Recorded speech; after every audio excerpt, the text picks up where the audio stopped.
Assalamualaikum warahmatullahi wabarakatuh. Kami dari kelompok 4 akan membawakan materi hasil kerja kelompok kami yang berjudul Strategi Produk, Manajemen Merek, Harga, dan Distribusi. Dan yang presentasi di bawah ini adalah saya sendiri, Novel Hanifina Wisnana, bersama teman saya Hidayati Asmaul Hasana dan Vina Fikriyatul Ilmi. Materi yang pertama yaitu strategi produk. Strategi produk dimaksudkan untuk mempengaruhi konsumen, baik dalam jangka pendek maupun dalam jangka panjang. Dalam jangka pendek, strategi produk baru dimaksudkan mempengaruhi konsumen agar mencoba produk. Sedangkan dalam jangka panjang, strategi produk dirancang untuk mengembangkan kesetiaan kepada merek dan mendapatkan pangsa pasar yang besar.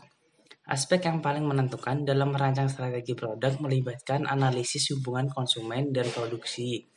Artinya, afeksi, kognisi, dan perilaku konsumen berkait produk dan lingkungan harus dipertimbangkan dengan cermat dalam memperkenalkan produk baru dan harus dipantau sepanjang siklus hidup sebuah produk.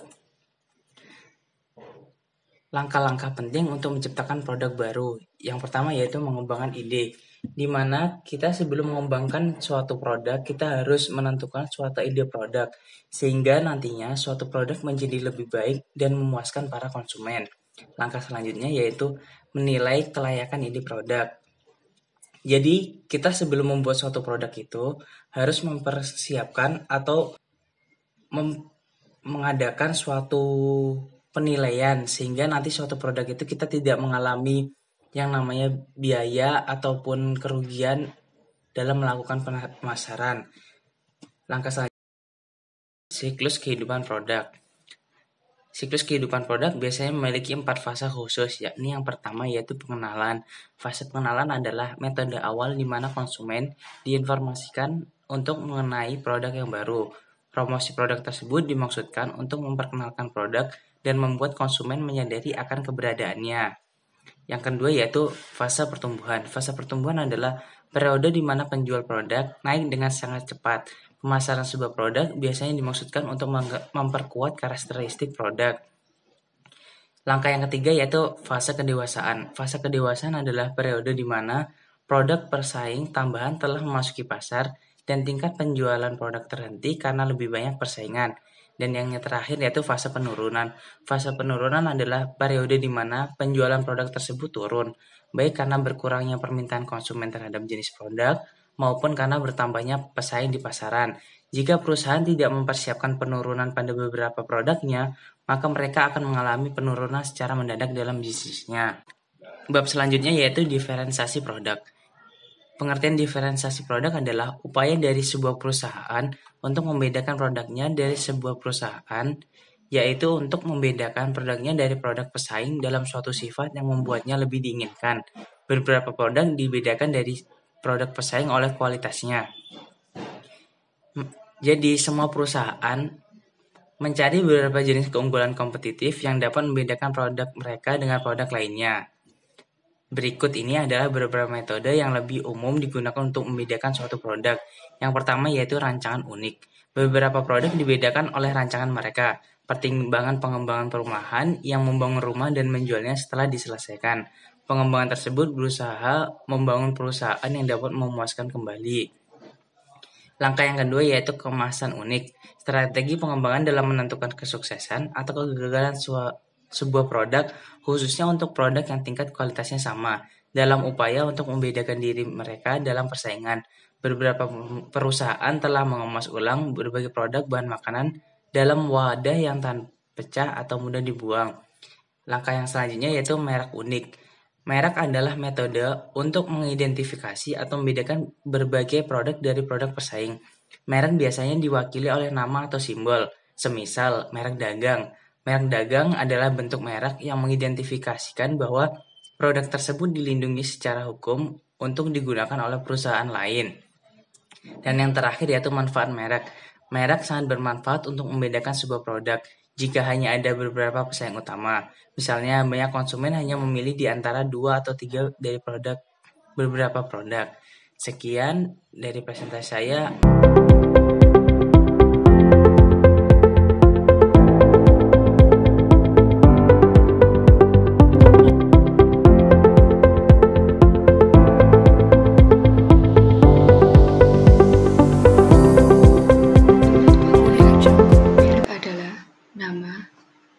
tanda, simbol, desain, atau kombinasi hal-hal tersebut yang ditujukan untuk mengidentifikasi dan mendiferensiasi barang atau pelayanan suatu penjual dari barang dan layanan penjual lain. Sedangkan menurut penuturan Eger, merek adalah nama dan atau simbol yang bersifat membedakan, seperti sebuah logo, cap, atau kemasan untuk mengidentifikasikan barang atau jasa dari seorang penjual atau kelompok penjual tertentu, serta membedakannya dari barang dan jasa yang dihasilkan para pesaing. Oleh karena itu, dapat disimpulkan bahwa merek merupakan nama, tanda, istilah, simbol atau lambang, desain, warna, atau kombinasi dari hal di atas yang diharapkan akan dapat memberikan identitas dan membedakannya dari produk pesaing. Suatu manajemen merek itu selalu mengusahakan keseimbangan, yaitu keseimbangan antara pasar eksternal dan kemampuan internal perusahaan terhadap produk dengan pengaruh dari persepsi konsumen, keuntungan, dan kebutuhan jangka panjang untuk investasi, serta pengembangan.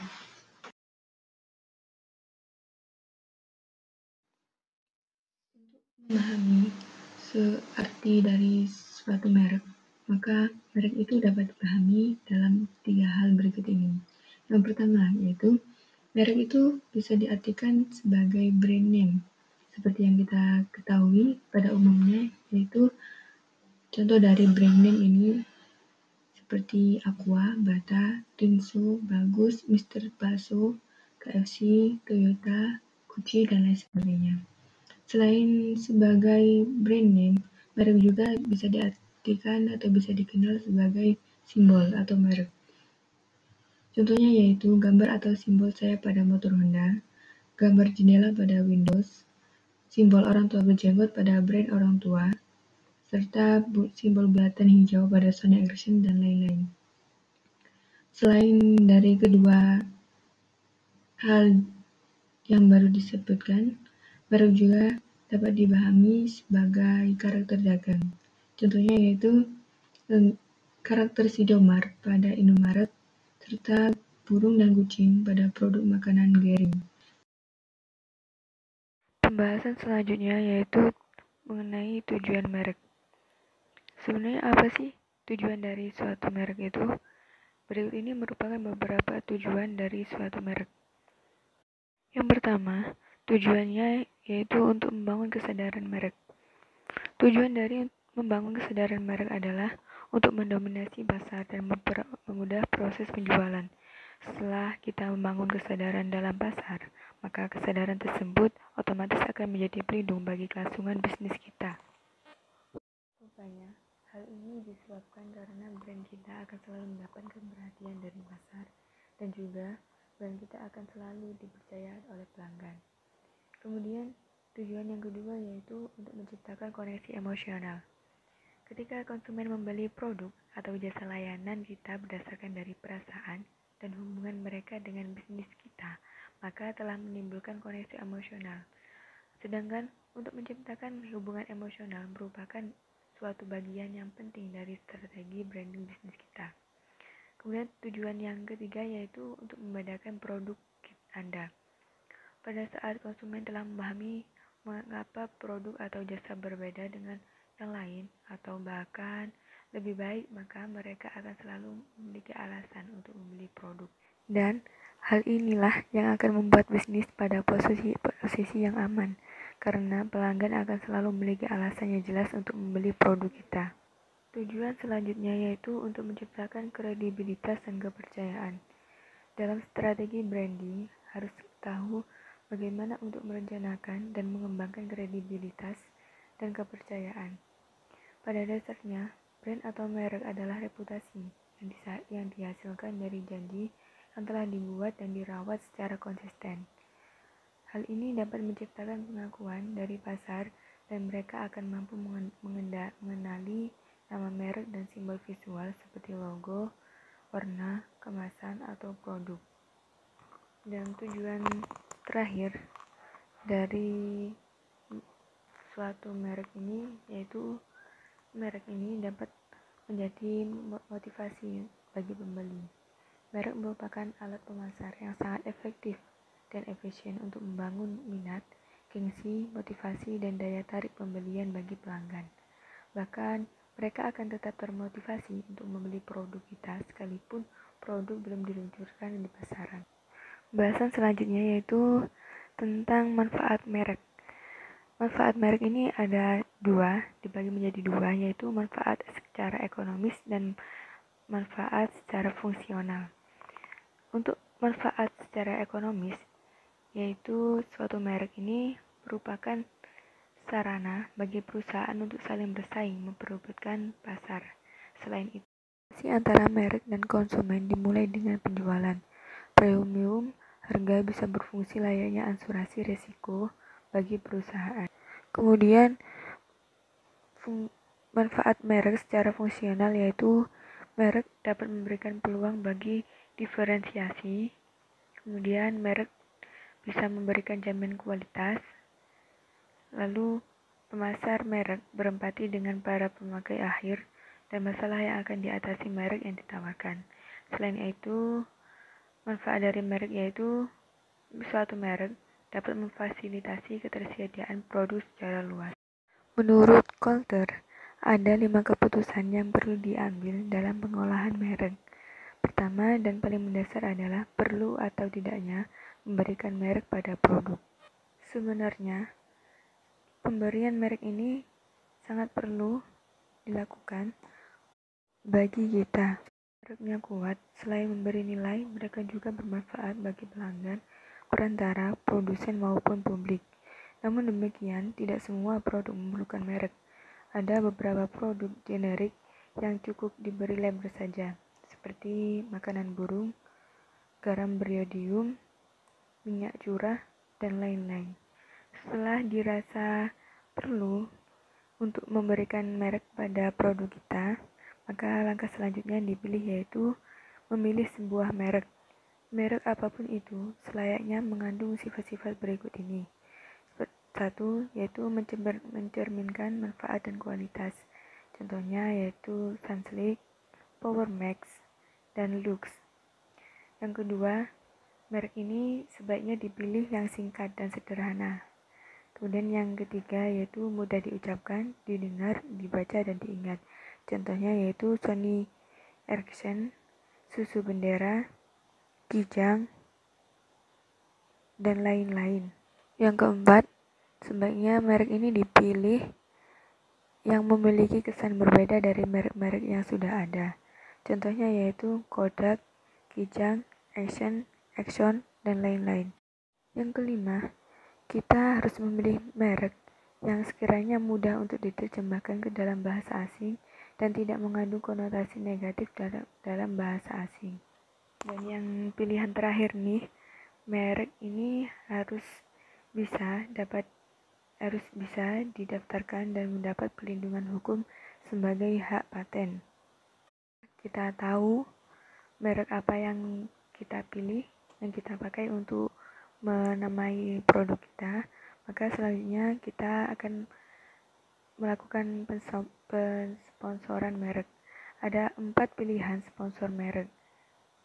Yang pertama, merek ini bisa diluncurkan sebagai merek produsen, seperti IBM, Indomie, Sosro, dan lain-lain. Selanjutnya, merek juga bisa menggunakan nama perantara. Ini yang disebut sebagai merek privat, atau merek toko atau merek distributor. Misalnya, gula Hero dan beras Hero, yang mana keduanya ini berasal dari supermarket Hero.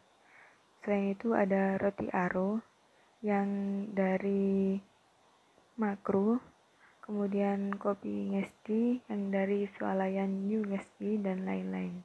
Cara yang ketiga yaitu dengan menggunakan lisensi. Menggunakan lisensi yaitu menggunakan merek orang lain dengan membayar sejumlah uang. Misalnya, kemeja Aro dilisensikan kepada PT Great River Industry. Kemudian ada Twitter Scala yang dilisensikan kepada PT Induscala.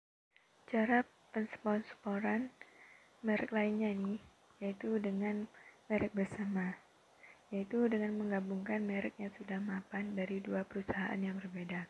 Misalnya, Card dan Bank BCA yang membuat kartu kredit BCA Mastercard. Selain itu juga ada Visa dan Bank Bali yang membuat kartu kredit Bank Bali Visa. Langkah terakhir yang dilakukan oleh Coulter untuk manajemen merek yaitu membangun strategi merek. Berikut ini ada 4 pilihan untuk membangun strategi merek, yaitu pertama, menggunakan merek baru atau new brand, yaitu menggunakan merek baru untuk kategori produk baru. Banyak perusahaan menggunakan pendekatan ini. Kedua, yaitu dengan perluasan lini, yaitu menggunakan merek lama untuk kategori produk lama.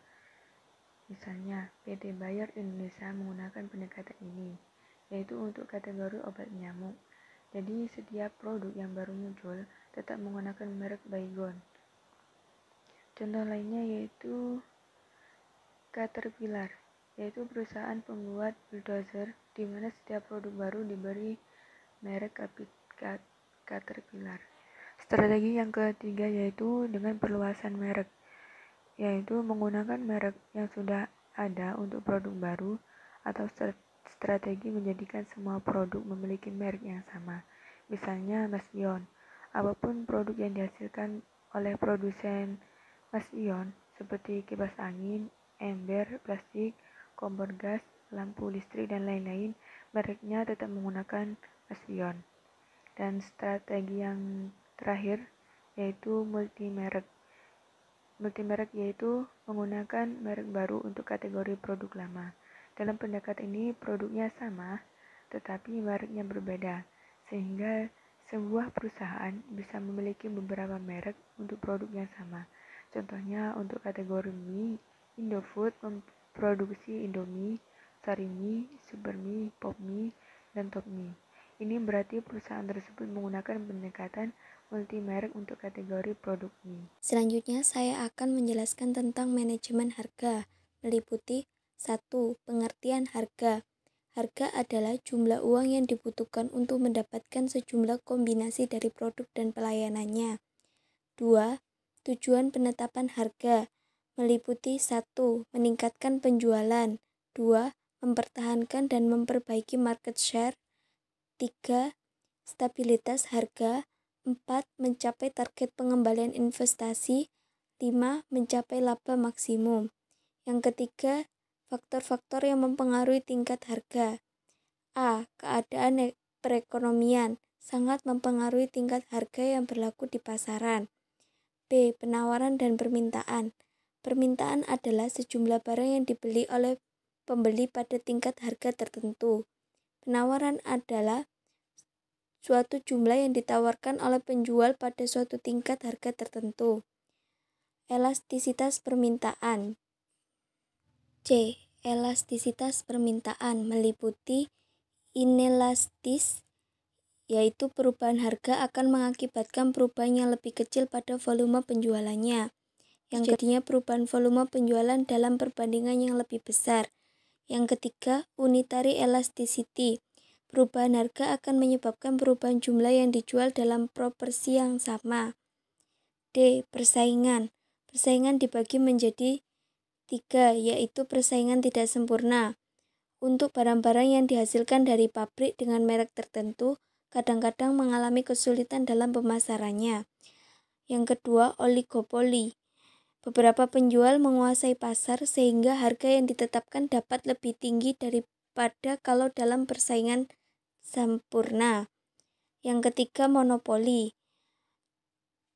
Dalam keadaan monopoli, jumlah penjual yang ada di pasar hanya satu, sehingga harga sangat dipengaruhi oleh beberapa faktor. E. Biaya. Biaya merupakan dasar penentuan harga, sebab suatu tingkat harga tidak dapat menutup biaya akan mengakibatkan kerugian. F. Tujuan perusahaan. Tujuan perusahaan dibagi menjadi 1. Laba maksimum. 2. Volume penjualan tertentu. 3. Penguasaan pasar. 4. Kembalinya modal yang tertanam dalam jangka waktu tertentu.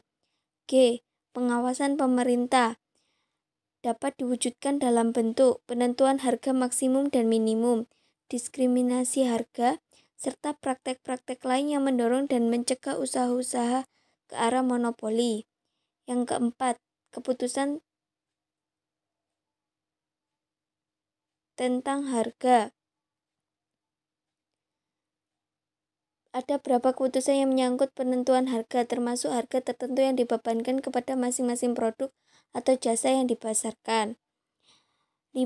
Strategi harga. Langkah-langkah yang harus diikuti untuk mengembangkan harga produk baru. A. Mengembangkan strategi pemasaran. B. Membuat keputusan pemasaran mix. C. Perkiraan kurva permintaan. D. Menghitung biaya. E. Memahami faktor lingkungan. 6. Strategi penetapan harga jual, yaitu apabila harga barang terlalu mahal dapat mengakibatkan barang menjadi kurang laku. Sebaliknya, bila penjual barang terlalu murah, keuntungan yang didapat pun berkurang. 7. Hubungan antara harga dan mutu barang. Harga suatu barang sesuai dengan mutunya dan mutu barang sesuai dengan harganya. 8. Harga diskon dibagi menjadi A. Diskon kuantiti, ditawarkan kepada pelanggan yang membeli dalam jumlah besar. B. Diskon kumulatif kuantitas, diskon yang meningkat dengan meningkatnya jumlah kumulatif. C. Diskon musiman, berdasarkan waktu yang membeli dibuat dan dirancang untuk mengurangi variasi musiman dalam penjualan. D. Diskon kas, diperlukan kepada nasabah yang membayar tagihan mereka sebelum tanggal yang ditentukan. E. Perdagangan diskon, diskon yang ditawarkan fungsional untuk menyalurkan anggota untuk melakukan peran mereka. F. Promosi diskon, diskon jangka pendek harga yang ditawarkan untuk merangsang penjualan. Selanjutnya yaitu manajemen distribusi, meliputi 1. Pengertian saluran distribusi. Saluran distribusi adalah jalur yang dipakai oleh produsen untuk memindahkan produk mereka melalui suatu lembaga yang mereka pilih untuk mengalihkan kepemilikan produk baik secara langsung maupun tidak langsung dari produsen ke konsumen. 2. Fungsi saluran distribusi dibagi menjadi A. Riset atau penelitian, yaitu berperan sebagai pengumpul atau penyebar informasi mengenai situasi dan kondisi lingkungan pemasaran. B. Promosi, perantara pemasaran seperti agen, grosir, pedagang eceran juga berfungsi sebagai sarana promosi dengan cara mengembangkan dan menyebarkan komunikasi yang positif mengenai produk yang ditawarkan. C. Kontak, berperan sebagai penghubung antara produsen dan konsumen dengan melakukan komunikasi dengan calon pembeli. D. Penyelarasan, berfungsi sebagai pihak yang membentuk dan menyesuaikan penawaran dengan kebutuhan pembeli. E. Negosiasi, berperan dalam kesepakatan harga akhir yang terjadi antara harga penawaran penjual dengan harga keinginan pembeli. F. Distribusi fisik, perantara kadang-kadang juga berperan dalam penyaluran dan pengangkatan barang-barang yang dipasarkan. G. Pengambilan resiko, berfungsi sebagai penanggung resiko bila barang-barang yang dipasarkan tersebut tidak laku, rusak, atau kejadian-kejadian yang tidak diinginkan lainnya. 3. Strategi distribusi. Ada 4 tingkat saluran, yaitu A. Saluran 0 tingkat, dapat dikatakan pemasaran langsung, yakni produsen menjual langsung produknya ke konsumen akhir. B. Saluran 1 tingkat, produsen menjual produknya hanya menggunakan satu perantara. C. Saluran 2 tingkat, saluran pemasaran terdiri dari 2 perantara, yaitu pedagang besar dan pengecer. D. Saluran 3 tingkat, saluran pemasaran terdiri dari 3 perantara, yaitu pedagang besar, pemborong, dan pengecer. 4. Jenis-jenis saluran distribusi. A. Retailing, sejumlah kegiatan penjualan barang dan jasa secara langsung kepada konsumen akhir untuk pemakaian pribadi dan rumah tangga, bukan untuk keperluan bisnis. B. Independent retail, adalah suatu outlet pengecer yang dimiliki dan dioperasikan secara independen. C. Wholesaler, segala kegiatan menjual produk dalam kuantitas besar kepada pembeli non-konsumen akhir untuk tujuan dijual kembali dan untuk pemakaian bisnis. D. Merchant wholesaler, perusahaan independen yang mempunyai hak kepemilikan atas barang dagangan yang mereka jual dan melakukan hampir semua fungsi wholesaling. E. Broker dan agen, perantara yang hanya berfungsi memudahkan transaksi antara penjual dan pembeli. Demikian presentasi yang dapat kami sampaikan. Bila ada pertanyaan,